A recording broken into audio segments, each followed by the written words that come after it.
오늘 말씀은 마가복음 2장 1절부터 12절까지의 말씀입니다. 제가 한 절 읽고 한 절씩 교독하도록 하겠습니다. 마가복음 2장 1절부터 12절까지입니다. 제가 먼저 읽겠습니다. 수일 후에 예수께서 다시 가버나움에 들어가시니 집에 계시다는 소문이 들린지라 많은 사람이 모여서 문 앞까지도 들어설 자리가 없었는데 예수께서 그들에게도 말씀하시더니 사람들이 한 중풍병자를 네 사람에게 메어 가지고 예수께로 올세 무리들 때문에 예수께 달려갈 수 없으므로 그 계신 곳에 지붕을 뜯고 구멍을 내고 중풍병자가 누운 상을 닫아드리니 예수께서 그들의 믿음을 보시고 중풍병자에게 이르시되 작은 자야 내 죄사함을 받았느니라 하시니 어떤 서기관들이 거기 앉아서 마음에 생각하니 이 사람이 어찌 이렇게 말하는가 신성모독이로다 오직 하나님 한 분 외에는 누가 능히 죄를 사하겠느냐 그들이 속으로 이렇게 생각하는 줄 예수께서 곧 중심에 하시고 이르시되 어찌하여 이것을 마음에 생각하느냐 중풍병자에게 내 죄사함을 받았느니라 하는 말과 일어나 내 상을 가지고 걸어가라 하는 말 중에서 어느 것이 쉽겠느냐 그러나 인자가 땅에서 죄를 사하는 권세가 있는 줄을 너희로 알게 하려 하노라 하시고 중풍병자에게 말씀하시되 내가 내게 이르노니 일어나 내 상을 가지고 집으로 가라 하시니 그가 일어나 곧 상을 가지고 모든 사람 앞에서 나가거늘 그들이 다 놀라 하나님께 영광을 돌리며 이르되 우리가 이런 일을 도무지 보지 못하였다 하더라. 아멘. 안녕하세요. 저는 엄궁 학장 주례 감전 계금 지역을 담당하고 있는 하늘마을 송기현 목사입니다. 반갑습니다. 오늘이 무슨 날인지 아시나요? 모르시죠? 수련의 마지막 날입니다.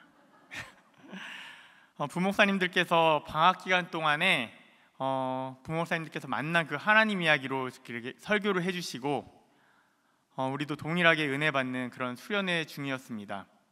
지난 주일에 1대1 수료식 때문에 한 주를 쉬었고요. 그리고 지금 특세 기간 중이라서 이 수련회 중인 것을 잊은 건 아니시겠죠? 언제 수련회를 마지막으로 가보셨나요? 여기 젊은이들은 아직도 수련회를 많이 하고 있겠지만 우리 장년분들은 언제 수련회를 가보셨나요? 마지막 수련회가 기억나십니까? 저는 작년까지 호산나 교회에서 초등 2부를 담당했고요. 6년 동안 매년 이렇게 아이들과 여름에 수련회를 했습니다. 그런데 지난 2년 동안에는 좀 아쉽게도 아이들과 함께 하지 못했고 저 혼자 카메라 앞에서 이렇게 수련회를 해서 너무나도 아쉬운 그런 시간을 보냈었는데요. 그래서 올해가 되어서 교육부 아이들이 수련회 떠나는 것을 3년 만에 처음으로 이제 아이들이 현장 모여서 이렇게 수련회를 했잖아요. 그 나가는 발걸음들이 너무 아름답고 보기 좋고 기쁘더라고요. 그런데 한편으로는 제가 그 수련회를 하지 못하고 떠난 것이 너무나도 아쉬웠고 또 올해는 수련회가 없다고 생각하니 좀 더 그런 아쉬운 마음에 있었습니다. 그런데 이렇게 수요 예배를 수련회로 진행하고 있으니까 또 저에게 너무나도 큰 기회가 왔고 감사한 시간인 것 같습니다. 특별히 오늘이 수련회의 마지막 밤입니다. 원래 수련회에 가면은 모든 시간이 은혜롭고 즐겁지만 가장 은혜 넘치는 시간이 언제인지 아십니까? 마지막 밤입니다. 오늘 이 밤이 바로 그 마지막 수련의 밤으로서 하나님께서 정말 큰 은혜를 준비해 주셨고 우리가 그 은혜를 잘 받아서 정말 기쁜 마음으로 돌아가시기를 주님의 이름으로 축복드립니다. 말씀 가운데 그리고 그 말씀을 가지고 우리가 기도하는 가운데에 하나님께서 주시는 정말 특별한 은혜들을 기대하면서 나아가셨으면 좋겠습니다.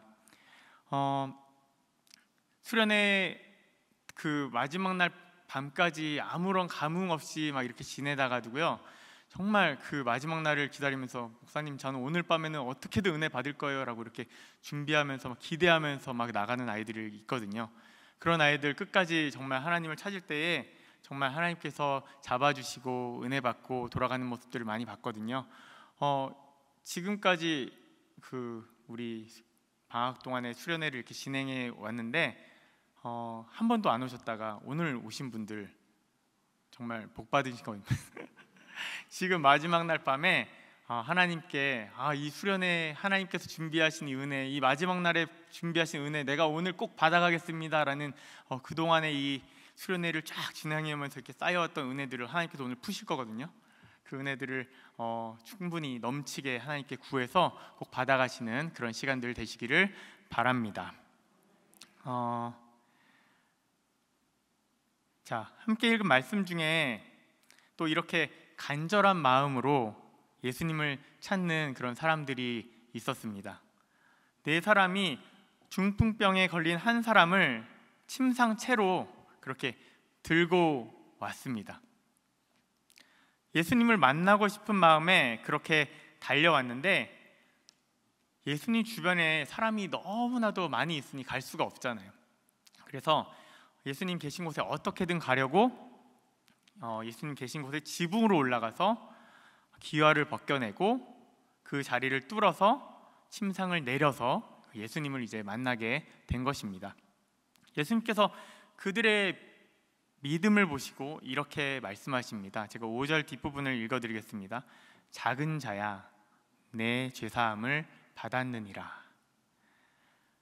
예수님의 이 말씀 때문에 사람들, 특별히 서기관들 사이에서 문제가 생겼습니다. 그 문제를 또 예수님께서는 단번에 아셨죠. 그때 예수님께서 하시는 말씀을 한번 읽어보겠습니다. 9절 말씀인데요, 다 같이 한번 읽어보도록 하겠습니다. 시작. 중풍병자에게 내 죄사함을 받았느니라 하는 말과 일어나 내 상을 가지고 걸어가라 하는 말 중에서 어느 것이 쉽겠느냐. 아멘. 성도 여러분, 내 죄사함을 받았느니라 하는 말과 일어나 내 상을 가지고 걸어가라, 이 말 중에서 어느 말이 쉬워 보이나요? 죄를 용서받는 것과 불치병이 낫는 것 중에서 어느 것이 더 쉬워 보입니까? 오늘 본문을 대하면서 제가 살아오면서 하나님께 어떤 소원들을 가지고 기도해 왔는지를 생각해 보았습니다. 어떤 기도의 응답이 쉬웠는지, 어떤 기도의 응답이 더 좋은 것이었는지에 대한 생각을 다시 한번 해보는 시간이 되었으면 좋겠습니다. 오늘 본문의 상황 가운데 우리가 그 침상을 들고 간 사람들 중에 한 명이라면, 우리가 그 환자를 데리고 그 침상을 들고 간 사람들 4명 중에 우리가 그 한 사람이었다면 어떤 결과를 받기를 원했을까요? 일단 걸을 수 있기를 바라지 않았을까요? 저는 제 삶을 돌아볼 때에 그렇게 일어나서 걷기를 원할 때가 많이 있었던 것 같습니다. 먼저 주님께서 보여주시는 그런 기적 같은 일, 표징이 필요했습니다. 그렇지 않고서는 잘 움직이지 않았던 것 같습니다. 어렸을 때 교회에서 하는 그런 행사 같은 것이 많이 있었는데요, 열심히 참여했습니다. 성경 퀴즈 대회도 있었고요, 또 전도 대회 같은 것이 있으면 어떻게든 1등을 한번 해보려고 노력했던 기억이 있습니다. 상품이 걸려 있으면 그것을 위해서 열심히 달렸던 것이죠.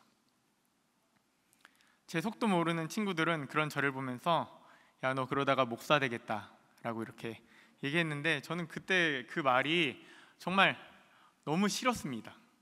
너무 듣기 싫은 말 중에 하나였습니다. 그렇게 그냥 상품을 위해서 열심히 신앙생활을 하다가 친한 친구가 같이 자기 교회에 같이 가자고 해서 교회를 옮기게 되었습니다. 그 교회에서 예배와 수련회 가서 하나님을 더 깊이 알 수 있는 그런 시간들도 잠시 기억이 납니다. 그런데 이제 그 친구들과 또 그 교회에 있는 형들과 함께 어울리는 시간들이 이렇게 많아졌습니다. 토요일에 모여서 함께 게임도 하고 얘기도 하고 여러 가지 즐거움들이 있었습니다. 그런 즐거움이 있는 가운데 종종 어둠의 모임이 있었습니다.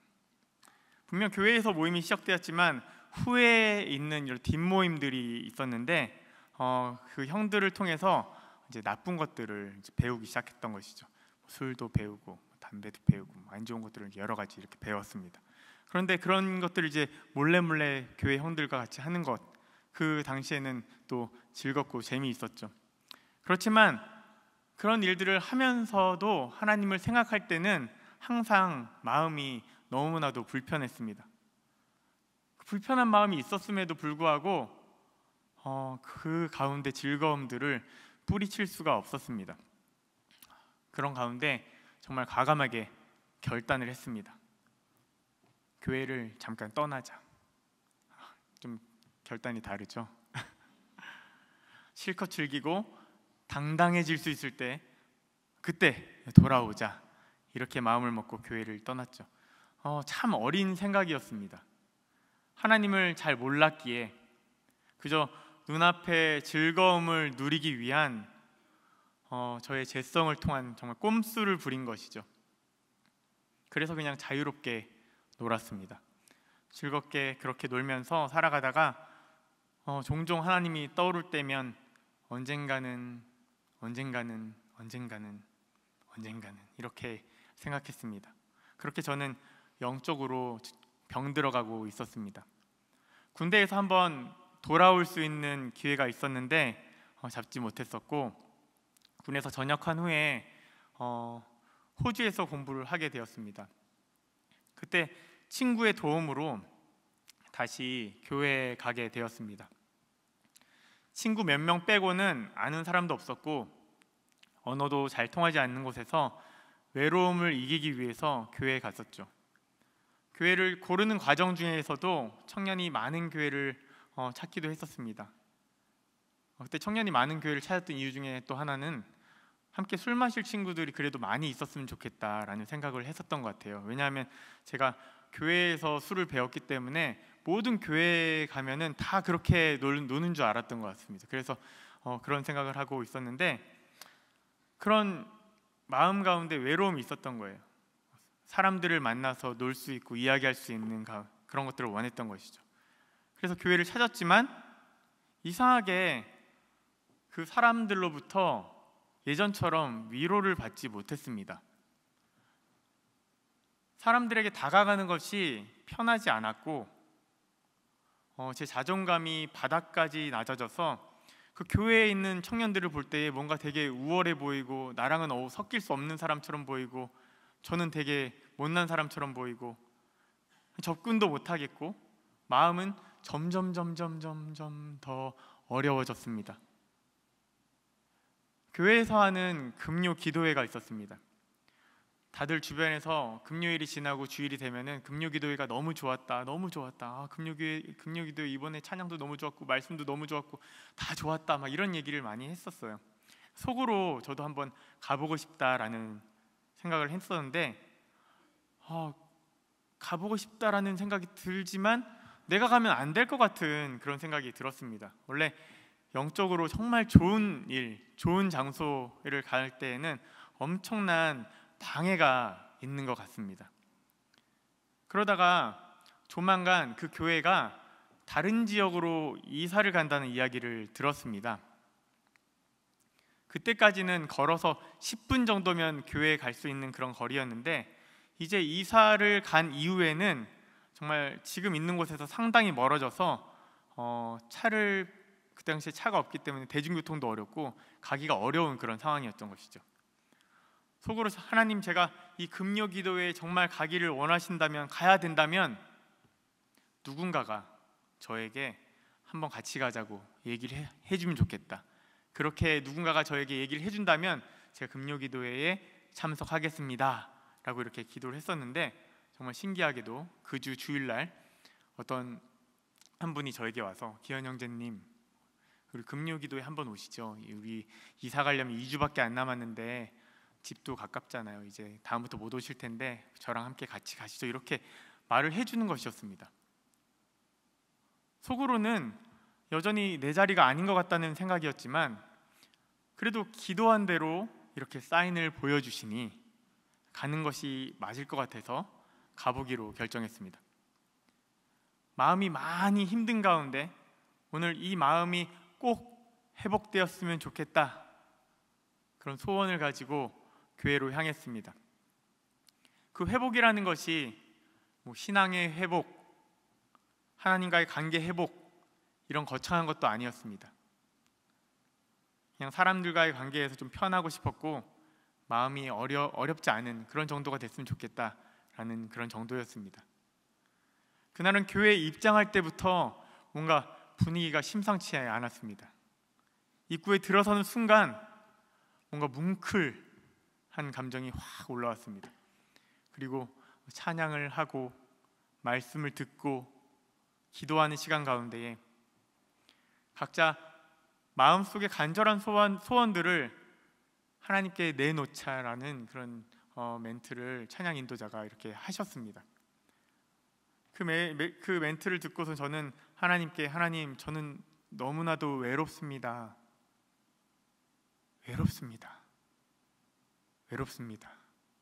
이렇게 외쳤습니다. 사실 정말 너무나도 외로웠기 때문에 저의 기도는 너무나도 간절했죠. 그렇게 저는 저의 육신의 힘듦을 하나님께 얘기했습니다. 그냥 친구가 더 생기기를 바랬고, 함께 마음을 나눌 수 있는 사람들이 생기기를 바랬고, 외로움을 이길 수 있는 그런 기도를 한 것입니다. 그런 기도 가운데에 하나님께서 특별한 경험을 주셨습니다. 기도하고 있는 저의 손을 꼭 잡아주시는 그런 느낌과 함께 제 온몸을 안아주시는 정말 포근함, 따뜻함, 정말 말로 표현할 수 없는 무언가가 저를 이렇게 덮치는 것이었습니다. 그런 가운데 한마디 말이 마음속에 들렸습니다. 나 하나로는 안 되겠니? 제가 여러 가지를 찾았는데 하나님께서 저의 손을 잡고 안아주시면서 나 하나로는 안 되겠니? 라고 이렇게 질문하시는 것이었습니다. 그 말 한마디에 너무 많은 내용이 담겨져 있었습니다. 하나님께서 나를 사랑하시며 내가 방황하고 있는 모든 시기 가운데 함께 계시며 지켜주신 모든 것들이 정말 스쳐가는 그런 순간이었습니다. 저는 뭐라고 대답을 했을까요? 충분합니다, 하나님. 주님 한 분만으로 충분합니다. 그리고 하나님 너무나도 죄송합니다. 그때부터 제 주위에 누가 있는지 기억도 나지 않고 저는 회개의 시간을 가졌습니다. 저는 그저 친구 한 명, 얘기할 수 있는 사람들, 그냥 맥주 한 잔 마실 수 있는 인간 세상의 결핍을 해소하기 원했지만 하나님께서는 저도 알지 못하고 있는 그런 영혼의 결핍까지 아시고 그 메마른 곳에 정말 풍성한 사랑을 부어주심으로 모든 문제를 해결해 주심을 경험할 수 있었습니다. 하나님께서는 제가 저의 외로움을 사람들 가운데서 이겨내려는 모습을 안타까워하시고 하나님 한 분이면 충분하다는 것을 친히 찾아오셔서 저에게 보여주신 것입니다. 하나님께서 함께 계시면 부족함이 없다는 것을 깨닫게 해주신 것입니다. 오늘 본문 가운데에서도 예수님께서 마음의 소원을 가지고 나온 자들에게 기적 같은 일을 보여주셨습니다. 본문에는 그들의 믿음을 보시고라고 나옵니다. 마태복음에서는 그들이 그 환자를 데리고 온 사람만을 의미하는 것처럼 보입니다. 그런데 정확한 설명은 나오지 않았지만 그 환자 역시도 예수님께서 그 전에 하신 일에 대해서 소문을 들었을 것이고 자신도 믿음이 있었고 예수님을 만나면 좋은 일이 있을 거라는 소망이 있었을 것입니다. 그들이 바랬던 것은 병이 낫는 것이었을까요? 아니면 죄에서 벗어나서 영원한 생명을 얻는 것이었을까요? 둘 중에서 또 어떤 것이 쉬웠을까요? 사실 둘 다 사람의 힘으로는 불가능한 것입니다. 그런데 전에 제가 이 본문을 읽을 때에는 깊게 읽어보지 못했던 것 같습니다. 침대에 누워있는 중풍병자를 상상해보지도 않았던 것 같습니다. 또한 죄를 용서받는 일에 대해서 불가능한 일이라고도 생각했었나라는 의문이 들었습니다. 2주 전에 저희 아버지께서 소천하셨습니다. 3월에 진찰을 받으시다가 갑자기 대학병원에서 검사를 받아보시는 것이 좋겠다 하셔서 대학병원에 가셨어요. 응급실에서 검사를 받는 것이 상당히 피곤한 일입니다. 기다려야 되고 또 코로나 검사를 받아야 되고 불편한 점이 한두 가지가 아닌데 그 어려움 가운데 2박 3일 동안이나 계속해서 검사가 늘어나면서 2박 3일 동안이나 걸려서 모든 검사를 받으시고 나온 결과는 뇌 속에 종양이 있다는 것이었습니다. 그 종양이 어떤 건지를 자세히 알아보기 위해서는 전신 마취를 해야 되고 또 머리를 열어서 조직 검사를 해야 된다고 했습니다. 그 다음에 조직 검사 결과에 따라서 이제 치료 방법이 나온다는 것이었죠. 아버지는 당뇨를 오래 앓으셨고요. 또 연세도 많으셨고 전신 마취를 하고 머리를 열어서 조직 검사를 받는 것조차 너무나도 어려운 일이었기 때문에 그냥 검사를 받지 않는 것으로 그렇게 결정을 했습니다. 치료나 약을 먹을 수 없는 그런 상황 가운데서 병이 생각보다 빠르게 진행되었어요. 제가 6월 말에 서울에 갔었는데 그때 다리가 좀 약간 마비가 되셔가지고 걷기가 힘드시더라고요. 7월 중순쯤부터 그 다리가 이제 거의 힘이 안 들어가게 되셨고 팔도 마비가 오셨습니다. 팔다리를 못 쓰니까 거동이 안 되겠죠. 그래서 전동 침대를 대여해서 아버지는 그 위에서 이제 생활을 하게 되셨습니다. 어머니께서는 아버지를 요양병원에는 절대 못 보내시겠다고 하셔서 일단 요양 등급이 나올 때까지 할 수 있는 데까지 한번 해보자 이렇게 하시고 정말 어머니도 몸이 아픈 가운데 그렇게 간호를 해주셨습니다. 저는 멀리 부산에 있으면서 해드릴 것도 아무것도 없고 도와드릴 것도 없는 가운데에 기도밖에 할 수 없었습니다. 얼마 전까지만 해도 저희 아버지는 신앙생활을 하지 않으셨습니다. 어릴 때 저와 저희 누나를 교회에 보내셨었는데 정작 본인은 교회에 가지 않으셨죠. 어릴 때 아버지와 함께 나눴던 대화가 정말 또렷이 기억나는데요. 제가 아버지, 아빠 교회 같이 가요 이렇게 했죠. 그때 아버지가 너 나가. 왜 아빠 안 가고 우리만 보내요? 라고 했더니 아빠는 아직 누구에게 의지 안 해도 살 수 있어. 너희나 열심히 가라. 아빠는 아직 누구에게 의지 안 해도 살 수 있어. 이 대화가 잊혀지지 않는데 제가 신앙이 조금 깊어지면서 이 대화를 생각하니까 저희 아버지가 정말 죄인의 전형이었던 거죠. 죄인의 전형이신 그 아버지를 교회로 이끄는 것이 정말 너무나도 쉽지 않았습니다. 아내를 만나서 이제 결혼 전에 상견례를 하잖아요. 그 상견례 하는 자리에서 우리 교회 권사님이신 장모님께서 한마디 하셨습니다. 아들이 목회자인데 이제 교회 가셔야죠. 이렇게 한마디 하셨습니다. 그래서 아버지가 되게 그냥 쉽게 네, 애들 결혼하면 가야죠 이렇게 대답을 하신 거예요. 그때 각서라도 이렇게 받아놨어야 되는데 그냥 믿었습니다. 결혼한 후에 교회 안 가시더라고요. 어느 날 아내와 함께 차를 타고 이제 이동하는 중에 부모님께 이제 전화 통화를 하고 있었어요. 스피커폰으로 하고 있었습니다. 이제 아내가 한마디 했어요. 아버지에게. 아버님 이제 교회 가셔야죠. 웃으면서 얘기했는데 아버지께서 정색을 하시면서 그런 소리 이제 그만해. 약간 이런 식으로 화를 내시는 거예요. 약간 제가 듣기에도 무섭게 얘기하셔서 이제 며느리 찬스도 끝났다 라는 생각이 들었습니다. 그러다가 저희 집에 첫째 아이가 생겼습니다. 아버지 건강이 그때도 안 좋으셨었는데 이제 손주가 생기고 한번 보시겠다고 건강을 많이 챙기셔서 이전보다 많이 건강해지셨어요. 그래서 아이가 태어났을 때 부산에 오실 수 있을 정도로 이제 건강이 되찾아주셨죠. 부산에 오신다는 소식을 들었을 때에 아버지께 어떻게 하면은 복음을 전해드릴 수 있을까를 고민을 많이 했습니다. 그래서 주위에 전폭하시는 분들 많이 계신데 전폭하시는 분들을 집에 초대해서 아버지한테는 우리 교회에 이런 프로그램이 있는데 요새 이런 걸 들어줄 사람이 없으니까 아버지가 약간 실험 대상으로 좀 들어달라 이런 생각도 하고 여러 가지로 아버지에게 어떻게 하면 복음을 전해드릴까를 고민하고 있었는데 하루는 담임 목사님과 이렇게 식사하는 자리가 있어서 식사하는 자리에서 이런 얘기를 나누었어요. 근데 담임 목사님께서 그렇게 강제적인 거 이렇게 하지 말고 그냥 손주 축복하기 위해서 예수님을 믿어서 축복하는 게 가장 큰 복이니까 그렇게 하시라고 이렇게 추천을 해주셨습니다. 근데 아버지가 이제 오셨고, 원래는 이틀 계시다가 토요일 날 서울로 가시는 일정이셨는데 갑자기 그 다음 주 월요일 날 가신다는 거예요. 그래서 제가 아버지하고 딜을 했습니다. 여기서 계속 계시려면은 교회를 가셔야 된다고.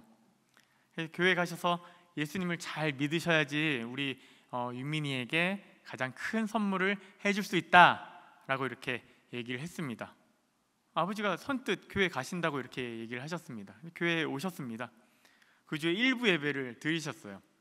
일부 예배를 드리시고 제가 그때 초등부를 담당하고 있었으니까 아버지에게 저희 부서의 예배도 드리시라고. 그래서 그날 저희 예배 뒤에 장모님, 장인어른, 어머니, 아버지 네 분이 이렇게 앉아 계셨습니다. 그날은 우리 아이들에게는 조금 미안했지만 맨 뒤에 앉아 계신 그냥 아버지를 향해서 집중해서 복음을 막 날렸습니다. 그런데 저는 열심히 복음을 선포했는데 아버지에게 먹힌 것은 복음보다는 선생님들께서 이렇게 지나가시면서 안내해 주시면서 아들 자랑하신 것, 이런 것들이 훨씬 더 효과가 있었더라고요. 아들이 뭐 이렇게 너무 사역을 잘해요, 애들이 좋아해요, 선생님들도 뭐 이렇게 뭐 이런저런 없는 말들도 있는 것처럼 너무 또 부풀려서 또 얘기를 잘해 주신 거예요. 아버지가 진짜인 줄 알고 아유 우리 아들이 그렇구나 그러면서 막 어깨가 이만해지셔가지고 기분 좋게 이제 교회를 떠나시면서 약속을 하셨습니다. 그때는 이제 서울에 올라가면은 교회를 가시기로. 근데 진짜 서울에 올라가셔서 어머니가 다니는 교회에 등록을 하신 거예요.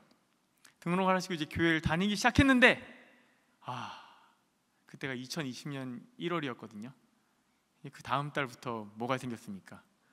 코로나가 생긴 거예요. 교회 못 가요. 근데 또 아쉬운 마음이 있었는데 제가 카메라 공포증이 있거든요.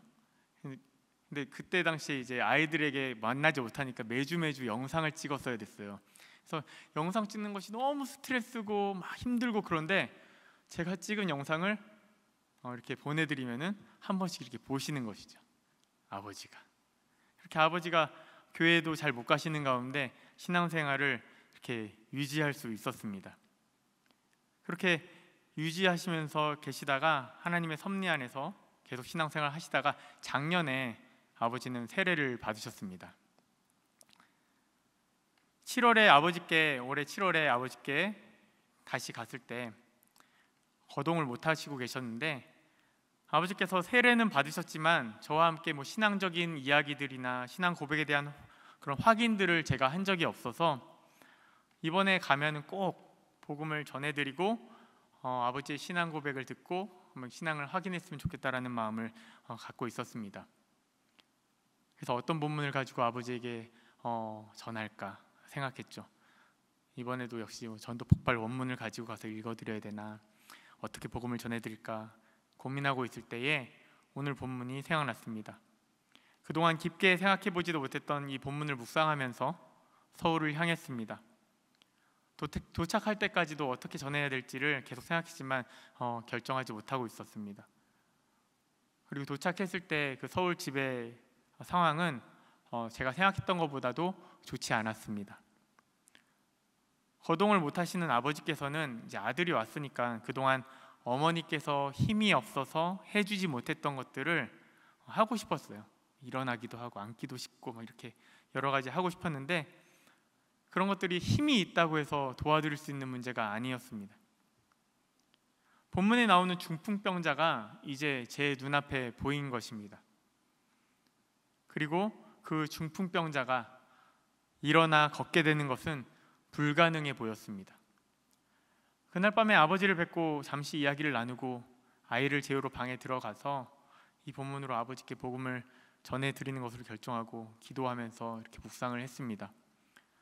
지금 아버지께서 일어나 걷게 되는 것이 불가능해 보이는데 주님께서 기적을 베풀어 주셔서 일어날 수 있다면, 아니면 아버지께서 세례는 받으셨지만 아직 신앙 고백을 확인하지 못했는데 지금 필요한 것은 온전히 죄를 용서받는 것이라는 또 그런 생각이 들었습니다.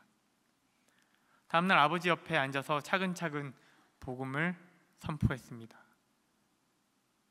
아버지께서 일어나 걸어라, 아버지께 아버지 일어나 걸어라 라고 했을 때 기적이 일어날 수도 있겠지만 그 기적보다 더 필요한 것은 더 필요한 기적은 죄를 온전히 용서받는 것이고 그 용서는 그리스도께로부터만 가능하다라는 것을 알려드렸습니다.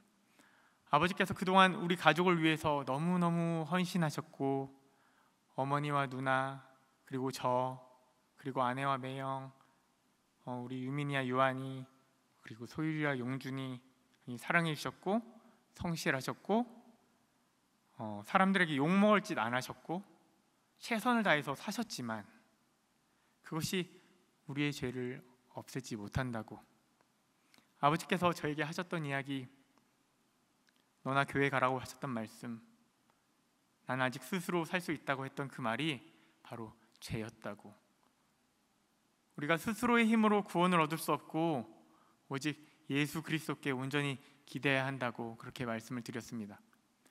그때는 아버지께서 힘과 능력과 모든 것이 있으셔서 스스로 누구의 도움도 안 받아도 된다는 마음, 하나님을 찾지 못하는 제가 있었지만 지금 아버지 스스로도 너무 연약해지셨다는 것을 아시죠? 이제는 이 세상의 누구보다 강한 전지전능하신 하나님을 의지해야 되고 우리를 위해 죽으신 예수 그리스도에 대한 그런 복음들을 아버지께 얘기해 드렸습니다. 모두가 피할 수 없는 심판 가운데 우리가 영원한 죽음을 피할 수 있는 길이 예수님 안에 있는 것, 우리 대신 죽어주신 그 예수님 때문에 우리의 모든 죄가 용서받고 우리가 예수님 안에 들어갈 때에 하나님께서 우리의 부족함, 우리의 죄를 보지 못하시고 그 사랑으로 덮어주심으로 우리가 하나님 나라에 갈 수 있게 됨을 확인했습니다. 우리 아버지께서는 본인이 죄인임을 인정하셨고 예수 안에 있기에 구원받고 천국에 갈 수 있음을 입으로 고백하셨습니다. 아버지께서는 복음을 듣고 함께 기도하셨고 나중에 어머니께 저와 함께 복음을 나누고 기도했더니 마음이 너무 평안해지셨다라고 이렇게 말씀을 전하셨습니다.